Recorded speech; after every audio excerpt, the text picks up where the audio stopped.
This family did not disappear. They were not lost. They were not taken. They were not searched for. They were placed where no one would ask questions. For decades, the land behind this house remained undisturbed, not because nothing was there, but because everyone believed it was better that way. No markers, no warnings, just soil pressed flat enough to pass as ordinary ground. Until one morning, it failed.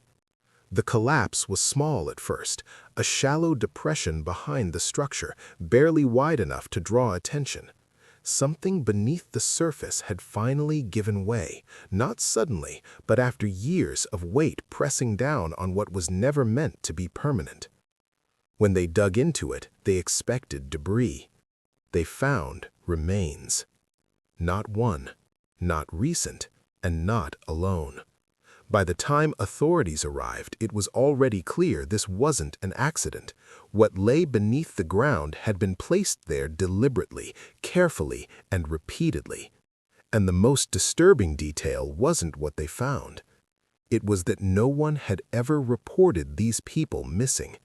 The absence was complete. No missing persons reports, no welfare checks, no school withdrawals, no medical files, no death certificates. On paper, nothing had ever happened here. The property had changed hands only once in half a century. Taxes were paid on time, utilities were minimal but consistent. The structure passed inspections when required, though few inspectors lingered. There was nothing outwardly alarming enough to justify closer attention. And so, none came. Neighbors later claimed they assumed the household was private, quiet, self-contained, the kind of people who kept to themselves and asked nothing from anyone else. That explanation held until investigators began counting. The number of remains beneath the soil exceeded the number of people anyone recalled living there, which meant some of them had never been seen at all. Silence in this case was not passive. It was maintained, reinforced by routine, by familiarity, by the comfort of not knowing. Children were never seen playing in the yard, but no one asked why. Lights burned late at night, but curtains stayed drawn. Deliveries were rare, visitors non-existent, and no one questioned it. Because the absence of evidence had become evidence of normalcy. Records told a story by omission. Birth registries showed gaps where there should have been names. Census data listed fewer occupants than the square footage suggested. School district rolls showed no enrollment from the address year after year. No follow-up occurred. There were no flagged anomalies because nothing violated procedure loudly enough to demand intervention. The systems designed to notice patterns never compared notes. Each agency saw only its own narrow view and found nothing technically wrong. What was missing did not trigger alarms. And so, the silence persisted. From the road, the house looked tired but intact, weathered siding, a porch that had been repaired more than once, windows that reflected light without revealing what lay behind them. There was no sign of struggle, no outward decay, no visible reason to believe anything inside was worth investigating. That was the illusion. Inside, the walls had been reinforced, doors modified, certain rooms sealed off from casual access. Beneath the structure, the ground had been disturbed and repacked so many times that its density no longer matched the surrounding soil. But unless you were looking for it, you wouldn't know. And no one was looking. As excavation continued, one detail became unavoidable. The remains were not scattered, they were arranged, some wrapped, some aligned, some placed in shallow layers, as though whoever buried them expected to return. This wasn't disposal, it was storage, which raised the question investigators struggled to answer. If these people were never reported missing, who knew they were there to begin with? The land did not announce itself. It sat where it always had, bordered by fields that changed hands, crops that rotated with the seasons, and roads that gradually lost their original names. Nothing about the property suggested significance. It did not stand on a hill, it did not command a view, it was not isolated enough to seem suspicious, nor close enough to invite familiarity. It existed in the in-between, the kind of place people passed without remembering. Investigators would later note how ordinary it all seemed. The soil composition was typical for the region, loamy, easy to work, forgiving to those who needed to dig. Rainwater drained slowly, leaving the ground soft beneath the surface long after storms had passed.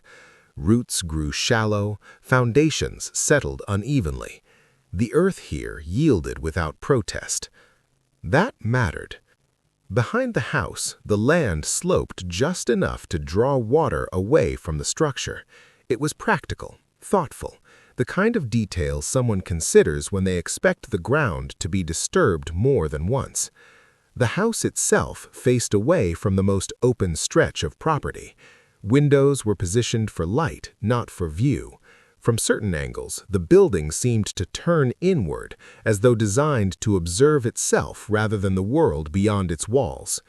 It was not abandoned land. It was curated. Over the years, neighbors remembered the sound of work, metal striking stone, the low hum of machinery late at night, shovels biting into earth long after darkness settled. Farming, they assumed, repairs, maintenance. No one questioned why the work happened after sunset. The soil behind the house bore signs of repeated disturbance that blended seamlessly into the landscape. Small mounds leveled carefully, depressions filled and tamped flat, grass encouraged to grow quickly, disguising uneven ground before it could attract attention. This was not the work of panic. It was the work of routine. Beneath the surface, layers told a different story. Soil compacted at inconsistent depths, foreign materials embedded where they did not belong. Sections reinforced with boards, stones, and debris scavenged from the property itself. Each decision marked a decision. Each decision suggested forethought. The house had a crawl space, not uncommon for its age. What was unusual was how much larger it was than necessary, how carefully it had been expanded beyond the original footprint. The earth beneath it had been hollowed out and reshaped, not crudely, but with a precision that suggested familiarity with the space. Someone had spent time down there. Someone had planned for it to be used. The smell was noted first when the flooring was removed. Not decay exactly, but something old and sealed too tightly for too long. A heaviness in the air, like damp paper and rust. The kind of scent that lingers even after its source is gone. Beneath the boards, the ground showed signs of repeated access, footprints preserved in compacted dirt, handholds worn smooth along support beams, evidence of movement in a place never meant to be lived in. The land had been shaped to accommodate more than storage. It had been shaped to conceal. Outside, the barn stood farther from the house than necessary. Its placement created a natural blind spot from the road, shielded by a line of trees that had been allowed to grow unchecked. From a distance, it looked unused. Up close, it told a different story. Fresh locks replaced over the years, hinges oiled regularly, the ground around it packed hard from repeated foot traffic. Inside the barn, the floor had been reinforced in sections that did not correspond to structural needs. Boards replaced not because they were damaged, but because they had been lifted too often. Nails driven and removed, driven again. The land remembered that too. Investigators found that some of the soil beneath the barn differed from the rest of the property. It had been brought in from elsewhere, layered deliberately to mask what lay beneath. This was not convenience, it was concealment. And concealment requires patience. The place itself had become an accomplice, not by choice, but by design. Walls absorbed sound, distance swallowed voices. The earth accepted what it was given without complaint. Nothing about the property forced intervention. It did not scream. It whispered. That was why it worked. When questioned, neighbors described the land as quiet, normal, unremarkable. None could recall ever being invited inside the house. None could recall seeing children playing in the yard, though several admitted it struck them as odd in hindsight. Odd, but not alarming. The place did not look like somewhere people disappeared, which is precisely why they did. As excavation expanded, investigators began to realize the land had been used systematically, not randomly, not impulsively. Each section of disturbed soil aligned with periods when occupants changed, when repairs were logged briefly before returning to baseline. The ground had been opened and closed again, over and over across years. The house did not bear witness passively, it participated. And as attention shifted from the land to the structure above it, one unsettling possibility became harder to ignore. If the place had been prepared to hide people, then the people who lived there knew exactly what they were doing, and they had done it for a long time. They did not arrive all at once. There was no single moment when the household became what it was. It formed slowly, through repetition, through habits that hardened into rules, through choices made in private that never faced consequence. On paper, the family was small. One adult male was listed as the primary resident for most of the property's documented history. At times, a second adult appeared in records, briefly, inconsistently, before vanishing again. Names changed, spellings shifted, ages were approximate. Nothing stable enough to follow for long. What never appeared were dependents. No children were officially connected to the address, no births registered, no guardianship forms, no school enrollment. It was as if childhood itself had been omitted from the household entirely. But the ground told a different story. Investigators began to understand that the family could not be counted using records alone. It had to be reconstructed indirectly, through wear patterns, through food purchases, through utility usage that spiked and fell in irregular cycles, through the quiet evidence left behind by people who were never meant to be seen. The earliest signs were subtle. Extra sleeping spaces in rooms not designated as bedrooms, mattresses replaced more often than expected, clothing found in sizes that did not match the adults listed on file, shoes worn down unevenly, suggesting growth spurts that had nowhere official to be recorded. Someone had lived here while growing. Someone had been raised without witnesses. Those inside the house learned early that the world beyond it was not for them. Windows were positioned high or covered permanently. Doors were locked not just from the outside, but from within. Certain areas of the house were restricted by routine rather than force. Rooms children learned not to enter because doing so brought consequences they quickly learned to avoid. Control did not need to be explained. It was demonstrated. Meals followed a strict schedule. Lights went out at the same time each night. Noise was corrected immediately. Voices were lowered before they became noticeable. The house rewarded stillness. Over time, stillness became instinct. The children, because there were children, many of them, did not understand that their lives were unusual. They had no comparison, no schoolmates, no teachers, no friends whose absence might feel strange. They learned from the adults around them, and the adults had learned from those before them. This was inherited behavior. Generations overlapped inside the same structure, though not always at the same time. Older children were kept longer than expected. Younger ones appeared before the older had fully disappeared. Some were moved below the house when space became limited. Others were sent to the barn under the pretense of work, long before their bodies were capable of it. Work was not optional. It was preparation. The family did not operate on affection. It operated on hierarchy. Authority was absolute and rarely questioned, because questioning required language, and language was controlled. Names were used sparingly, instructions were brief, punishment was silent. Fear did not announce itself, it settled in. Investigators later found markings on walls, small, repeated scratches at consistent heights, not messages, not symbols, measurements, tallies, evidence of time being tracked by someone who had no calendar and no expectation of being remembered.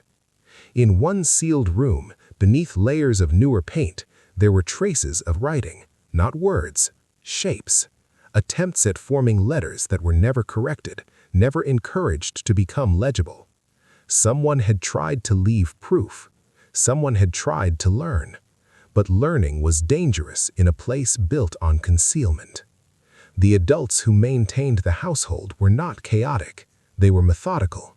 They understood that visibility was risk, that questions invited attention, that attention threatened everything. So they taught compliance. Children were instructed never to answer the door, never to approach windows, never to speak to anyone outside the household. If outsiders arrived, they were to be moved quickly, below, behind, away. And they were. Neighbors recalled occasional glimpses, movement behind curtains, a face disappearing when noticed, a shadow where no one should have been. Each sighting was fleeting enough to be dismissed. Each was explained away as imagination, as coincidence. No one followed up. Inside the house, time passed unevenly. Birthdays were not marked. Ages were estimated. Development was not measured against norms, only against usefulness. Once a child could follow instructions and keep quiet, they were considered ready. Ready for what was never stated explicitly. Illness was handled internally. Injuries were treated with whatever was available. Medical care required names, and names created records. Records were dangerous. So, people endured. Some did not survive it. Those who died did not leave. They were not mourned publicly. There were no rituals that required witnesses. Death was managed as another task, another problem to be solved quietly, efficiently, without attracting attention. The land was already prepared.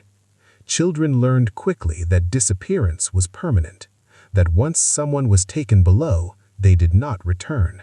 Questions stopped being asked. Fear took their place. This was not chaos, it was order. By the time the final adults associated with the property reached old age, the system was fully internalized. No one needed to be told what to do. The house ran on memory, on rules passed down without explanation and forced without discussion.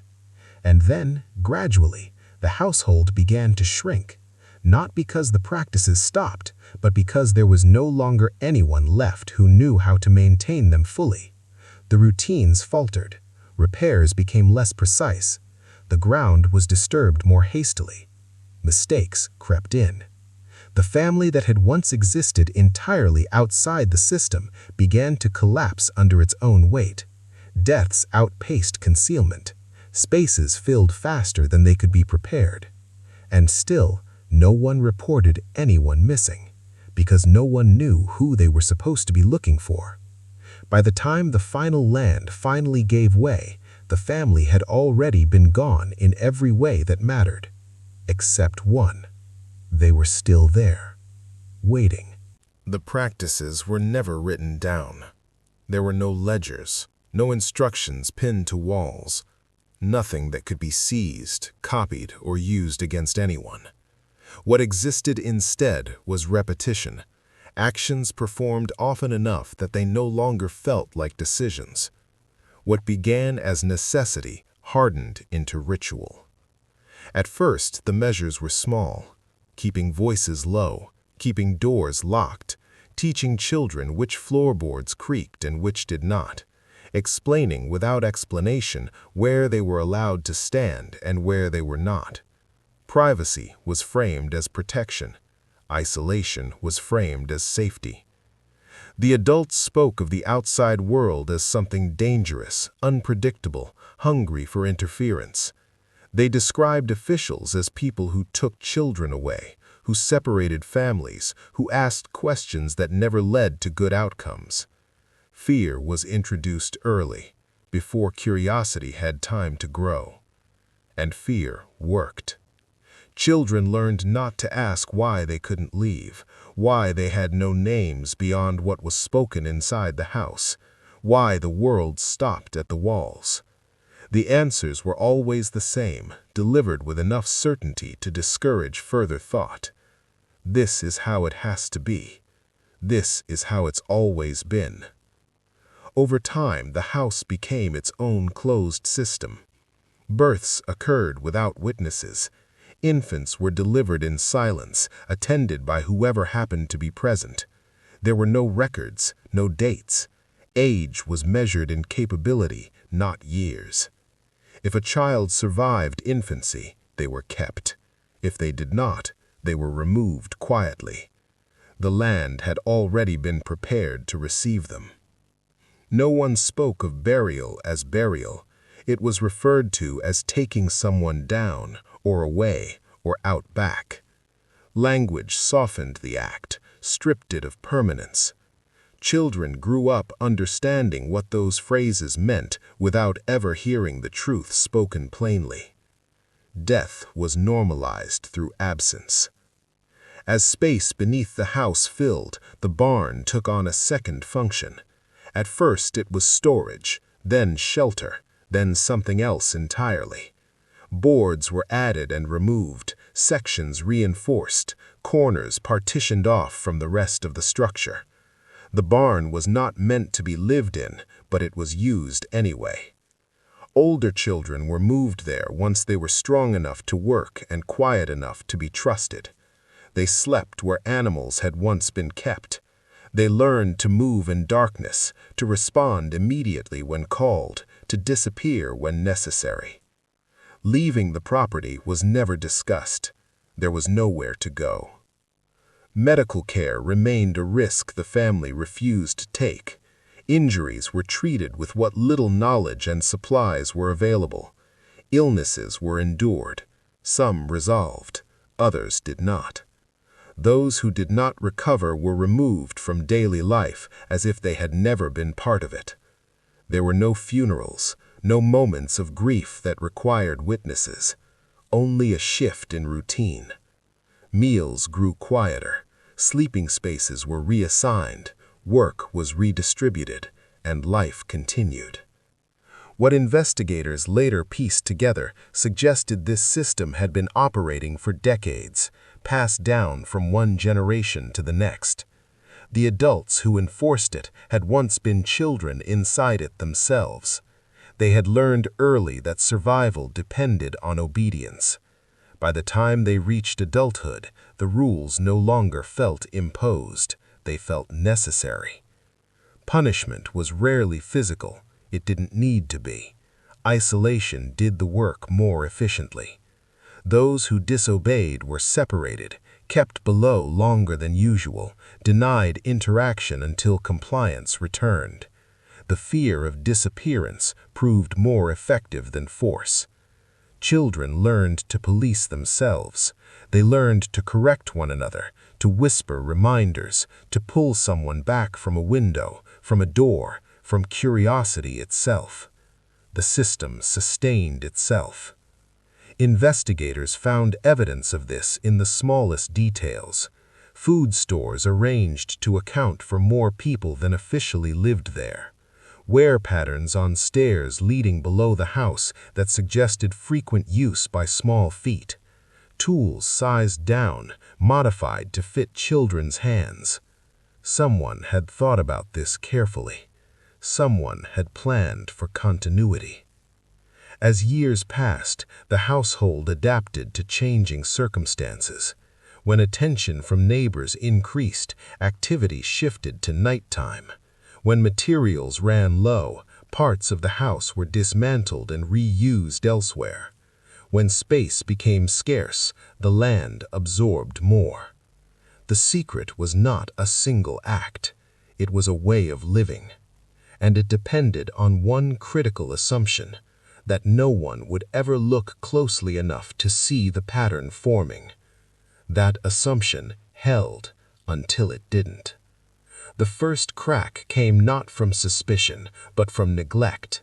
As the final adults aged, the precision that had maintained the system began to fail. Repairs were rushed. Soil was not compacted as carefully.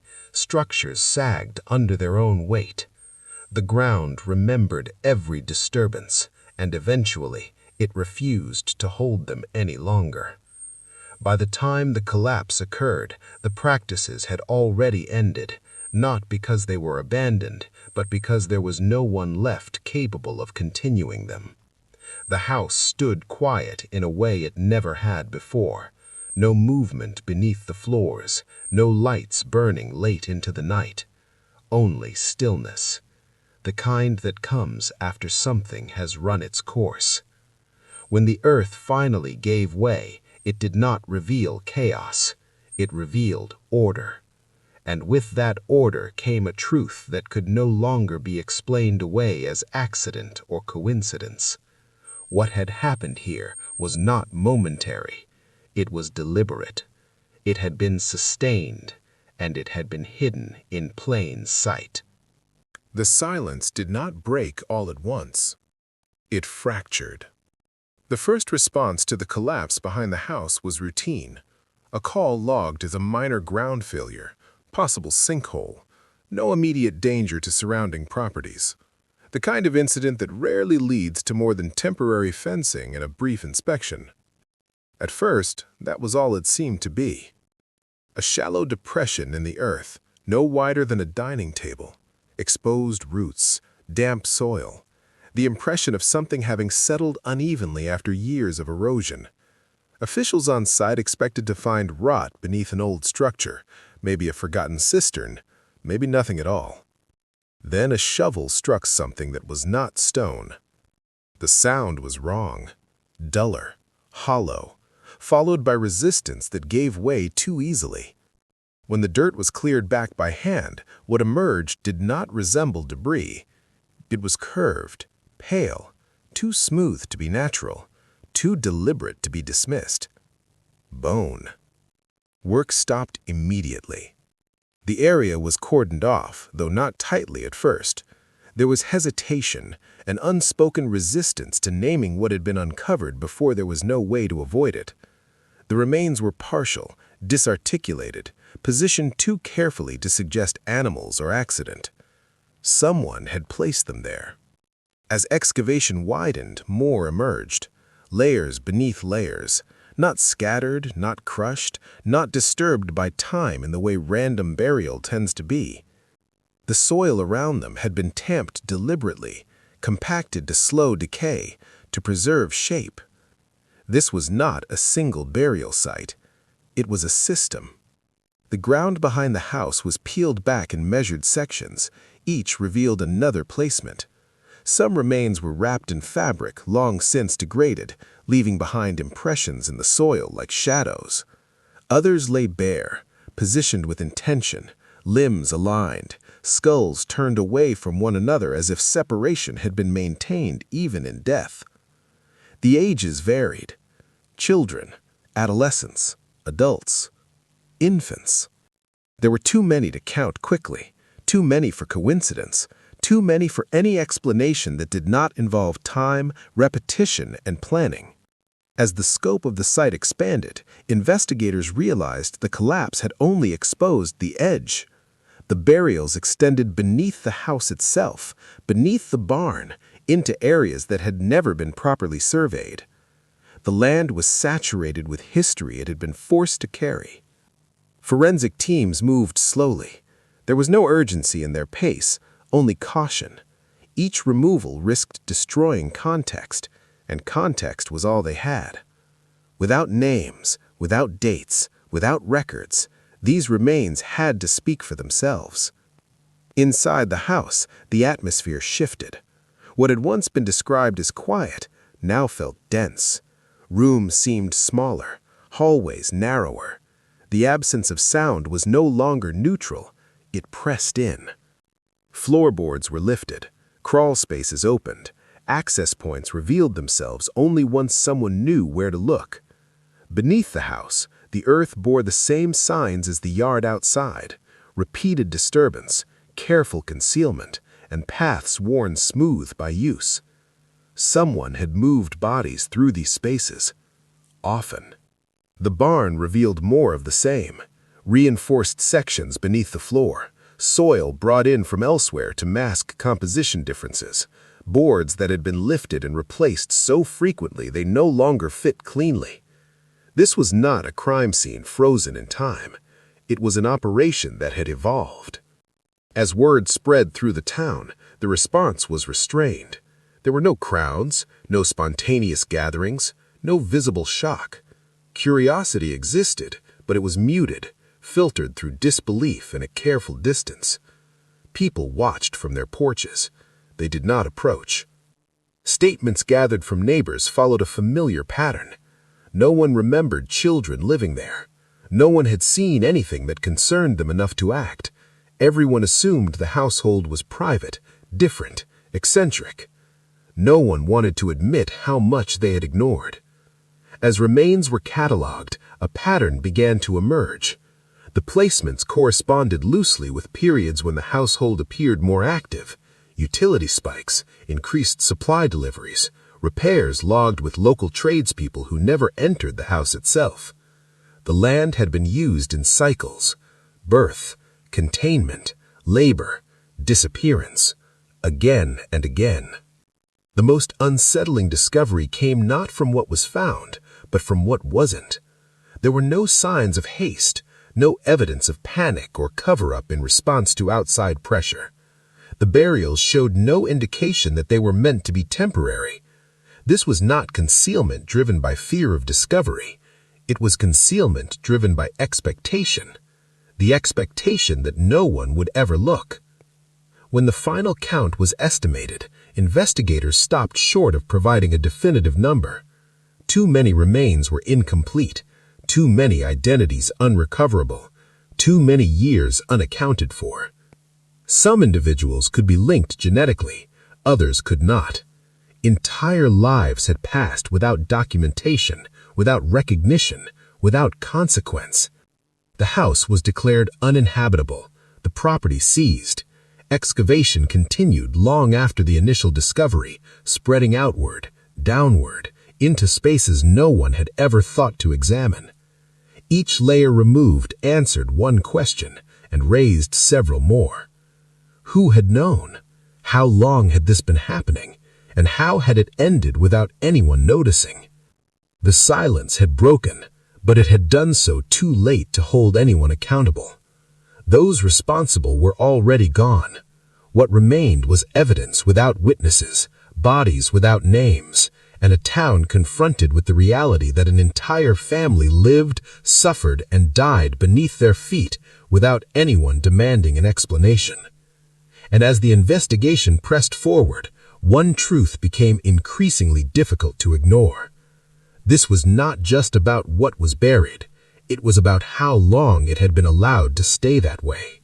The aftermath did not arrive with noise. There were no sirens echoing through the streets for days on end, no press vans lining the road, no urgent town halls filled with outrage.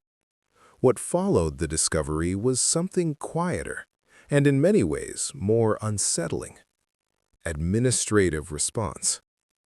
The property was sealed under multiple agencies.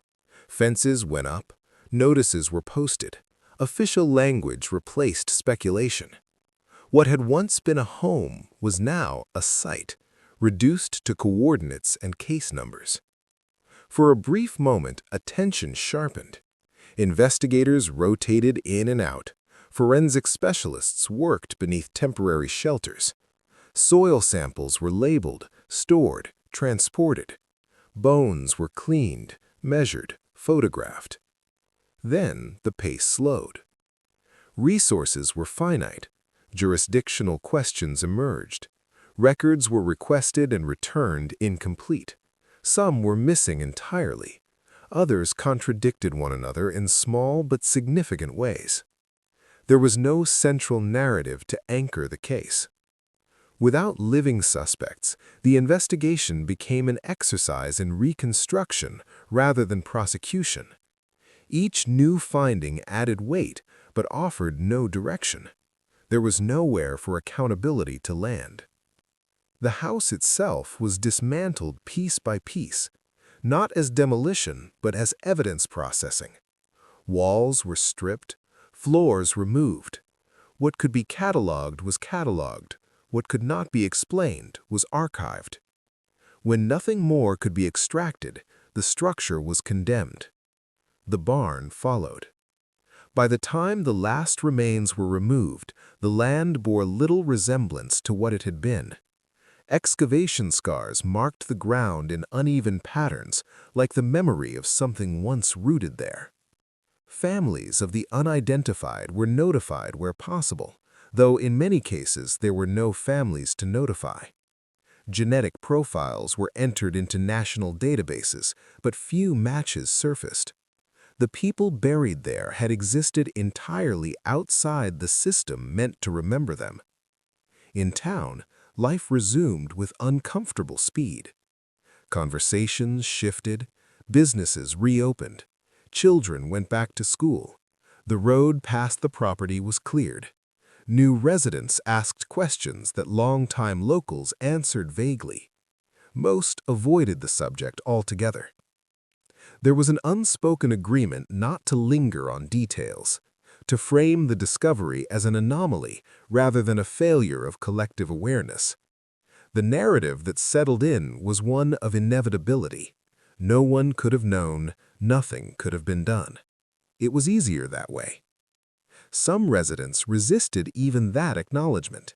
They questioned the findings, suggested exaggeration, claimed the site had been misinterpreted. Denial took hold in subtle forms, through dismissal, through humor, through silence. The truth was simply too large. Official reports were finalized with cautious language. Phrases like suspected familial relationship and probable long-term concealment replaced certainty. Dates were estimated. Numbers remained ranges rather than totals. The case was closed without being solved. The land was eventually released back to the county. No memorial was erected, no marker placed. The site was deemed unsuitable for development, though the reasons given were technical rather than moral. Grass grew back. The fences came down. To an untrained eye, nothing remained to suggest what had been uncovered there. No sign that dozens of lives had ended beneath that soil. No indication that an entire system of isolation and control had once operated undisturbed. But for those who had worked the site, the memory lingered. They spoke later of the silence, not the absence of sound, but the presence of something withheld.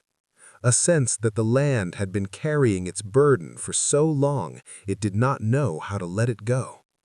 Years passed. The case slipped from public conversation, resurfacing only occasionally in online forums or quiet academic discussions.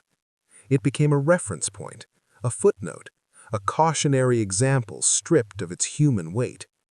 And yet, some questions refused to disappear. How many others like this existed, undiscovered? How many systems survive because no one demands to see inside them? How many absences are accepted simply because they are familiar? The story did not end with resolution. It ended with erasure. What remained was not justice, but a gap between what was known and what could never be recovered, between the lives that had been lived and the acknowledgement they were denied. And in that gap, the silence returned. Not because the truth had been buried again, but because the world had learned how to step around it. What lingered after the site was cleared was not evidence, but uncertainty. The unanswered questions did not exist at the edges of the case. They sat at its center, unresolved and immovable.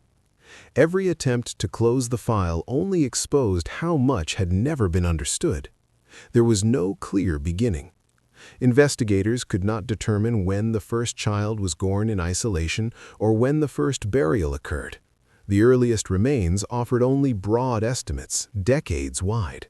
Whatever started this did not originate as an extreme act. It evolved, slowly enough that no single moment could be identified as the point of no return.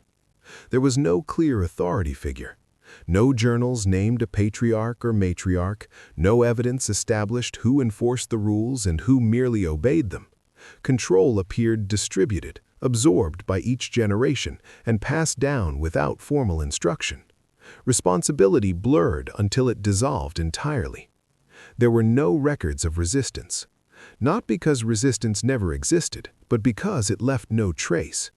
Any attempt to leave would have required contact with the outside world, and there was no evidence that contact ever occurred. If someone tried to escape, the land did not tell that story. The remains did not show signs of mass violence. There were no execution-style injuries, no consistent trauma suggesting revolt or suppression. Whatever ended these lives did so quietly, through neglect, illness, containment, and time. That absence unsettled investigators more than brutality would have. It suggested a system that did not need force to function. One question returned again and again: why no one noticed? Utility workers had been on the property. Delivery drivers had dropped supplies. Neighbors had lived nearby for years, and yet the household remained a blank space in public memory. No one could recall birthdays. No one remembered children aging. No one noticed that no one ever left. The explanation offered most often was privacy, rural independence, a family that kept to itself. These were familiar concepts used to excuse distance and discourage curiosity. They had worked perfectly. There were also questions about scale. The number of remains recovered could not be reconciled with the visible size of the household. Some individuals had clearly never lived in the main house or barn. Their bodies bore signs of long-term confinement elsewhere, spaces never located, rooms never uncovered. That meant parts of the story were still missing, possibly buried deeper, possibly destroyed, possibly never discovered at all. Genetic analysis raised further complications.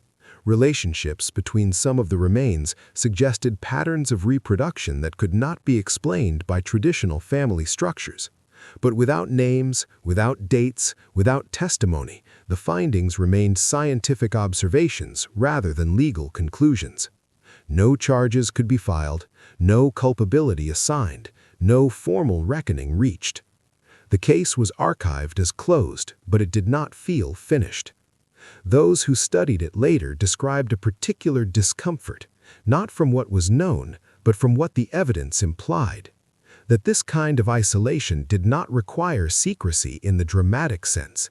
It required only indifference, a collective willingness to accept absence without question.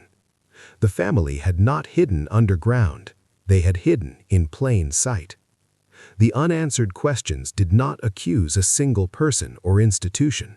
They accused a pattern, one repeated across time, across regions, across systems that prioritize normalcy over scrutiny. What happened behind that house did not rely on darkness, it relied on silence. And silence, once established, is difficult to break. Even now, parts of the land remain undisturbed. Areas marked as low priority, unlikely to yield further evidence.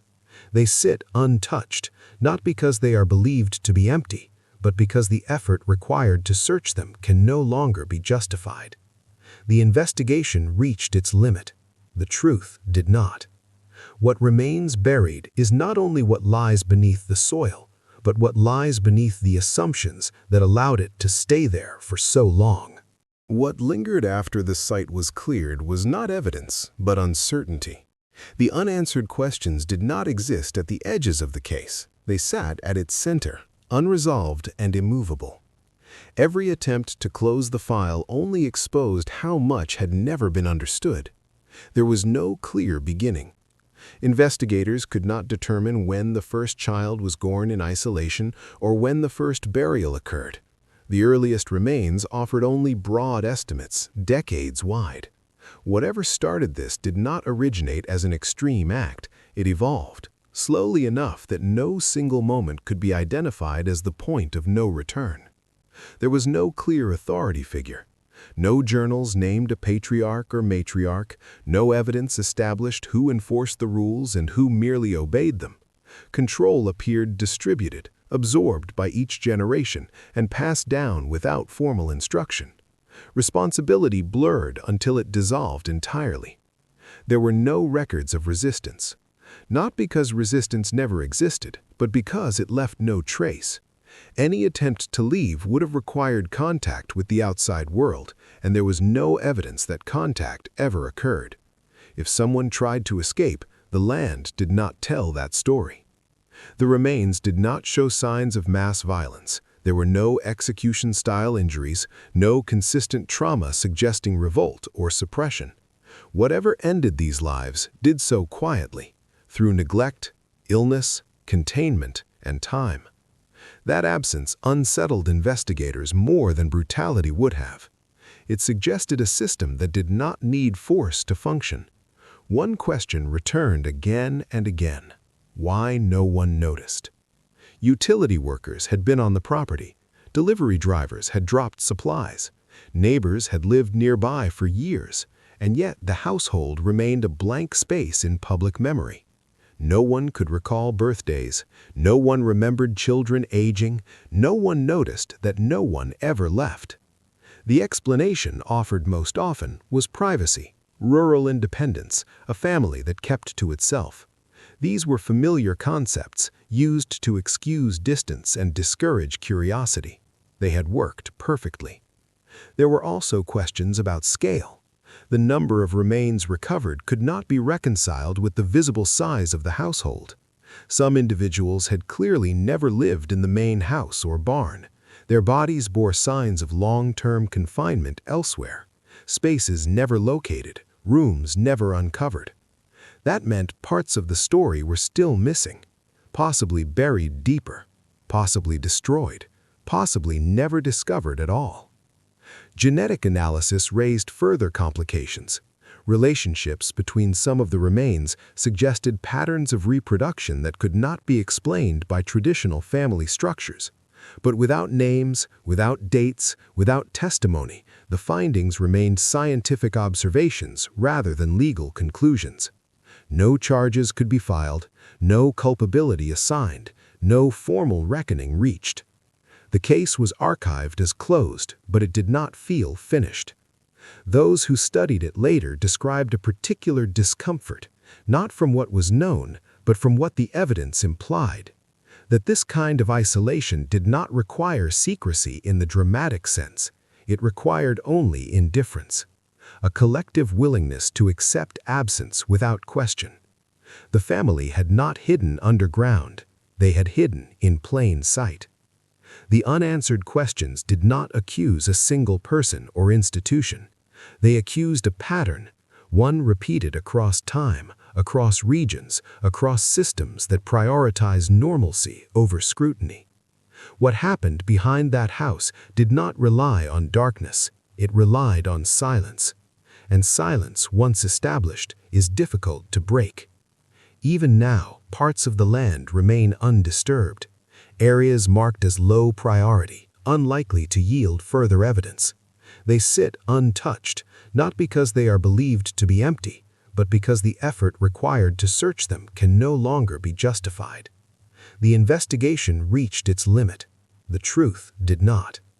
What remains buried is not only what lies beneath the soil, but what lies beneath the assumptions that allowed it to stay there for so long. The earth gives up its secrets reluctantly. It was a neighbor's hound that first alerted authorities, a dog barking insistently at a low, unmarked mound behind the dilapidated farmhouse. No one had visited that land in decades. Overgrown weeds clawed at the wooden siding, and the windows stared blankly, like eyes that had long forgotten to see. When investigators arrived, the air felt dense. It wasn't just the smell of wet soil or decaying leaves.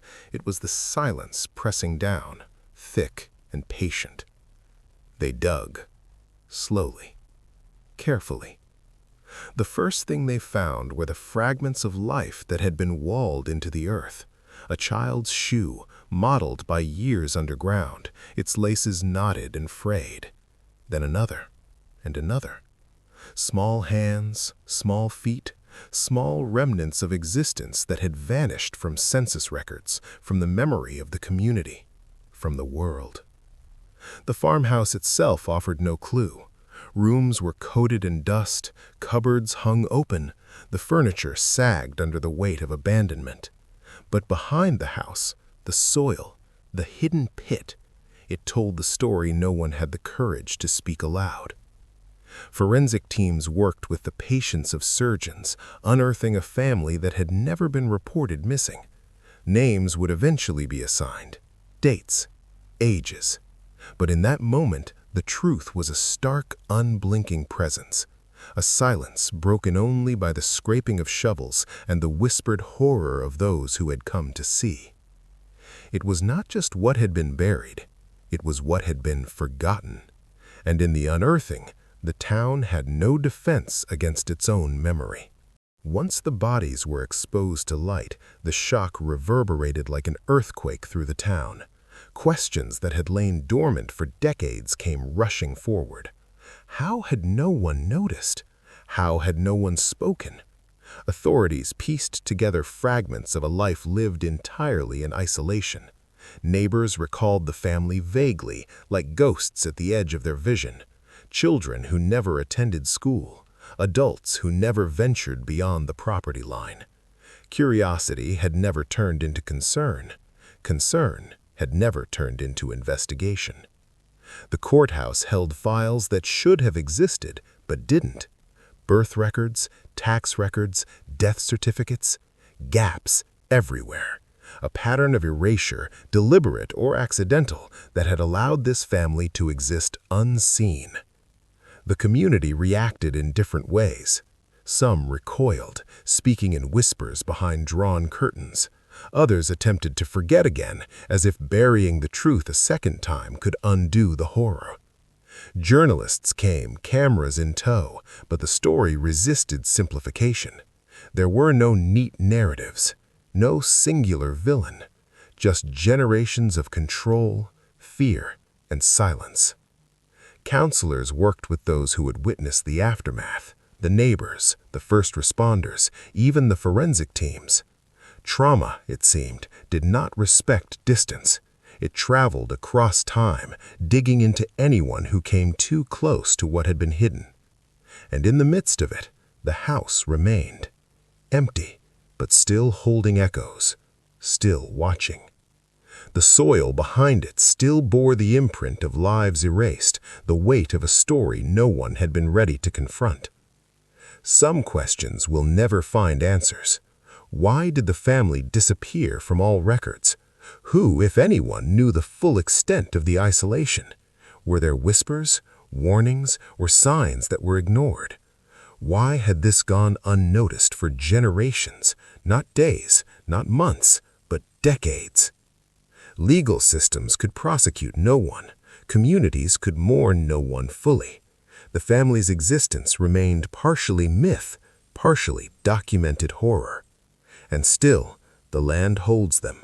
Still, the house and its shadows remain, speaking to anyone who dares listen. We are left with fragments, a shoe, a bone, a recollection, nothing more.